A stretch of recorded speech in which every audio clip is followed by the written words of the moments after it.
Hello and welcome sa Tricks PH. So, alam nyo ba na may mga hidden features ang keyboard ng cellphone nyo? So, para po sa mga hindi pa alam ang mga features na ito, stay tuned and let's get started.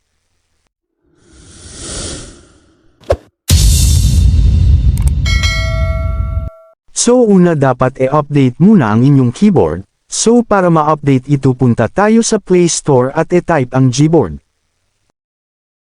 Kung update ang nakalagay dyan ay pindutin nyo lang po ang update at hintayin nyo itong matapos. Kung install naman ang nakalagay ay i-install nyo po muna. Ang unang keyboard features natin ay yung tinatawag na floating keyboard. Para ma-set natin ito ay i-click yung apat na square sa gilid ng keyboard. Then i-click ang floating. So dito pwede nating i-adjust ang keyboard natin, pwedeng pataas. Pwede ring ilagay sa ibaba, sa kaliwa or pwede din sa kanan, kahit saang banda mo gusto kung saan komportable ka. E-drag mo lang kung saan mo gusto. Pwede mo din itong palakihin ng ganito. Ganyan ang function or gamit ng floating keyboard. Paano naman kung gusto mo ibalik sa normal ang keyboard mo? Ganito para bumalik sa dati ang keyboard mo, i-click ang apat na square sa gilid. Then i-click ang floating. Ayan, back to normal na ang keyboard mo. Ang next keyboard features natin ay message translator. So paano nga ba gagana ang message translator ng inyong keyboard? I-click ang apat na square sa gilid ng keyboard. Then i-click ang translate. Ayan, translator mode na ang ating keyboard. Makikita nyo dyan ang Tagalog to English mode. Try natin mag-type dito ng, ang ganda mo. So ayan, automatic translated na yung type natin, you're beautiful.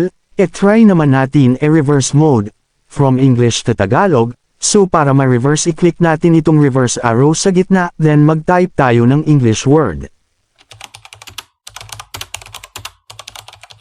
So ayan, kahit gaano pa kahaba ang message mo, automatic na siyang matranslate. Maraming language ang pwede mong i-translate dito sa keyboard features na ito. I-click mo lang tong language na gusto mong palitan, then pwede ka na pumili dyan ng language na gusto mong i-translate. Ganyan kalupit ang keyboard features na ito. Ang next keyboard features natin ay ang one-handed. So para ma-set natin ang features na ito ay i-click ang apat na square sa gilid ng keyboard. Then i-click ang one-handed. Ayan, napaka-useful ng features na ito, lalo na kung busy yung isang kamay mo, at isang kamay lang ang gamit mo sa pagte-text. Pwede mo din ilipat sa kabilang side ang keyboard mo, depende kung kaliwa or kanan ang gamit mo sa pagte-text. Paano naman kung gusto mo na uli ibalik sa normal ang keyboard mo? So i-click lang yung apat na square, then i-click ang one-handed. Ayan, back to normal na uli ang keyboard mo. Ang next keyboard features natin ay ang voice-to-text message. So paano nga ba gamitin ang keyboard features na ito? I-click ang microphone sa itaas ng keyboard, then kapag lumabas na yung speak now ay simulan mo nang sabihin yung words or sentence na gusto mo. For example, hello, where are you? Ayan, automatic na ma-convert sa text yung words or sentence na sasabihin natin.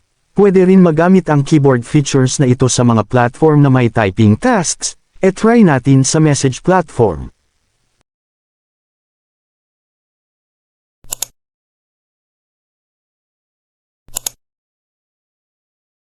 I-click ang microphone icon. Then sabihin ang message mo, for example, hello sir, are you coming today in the office?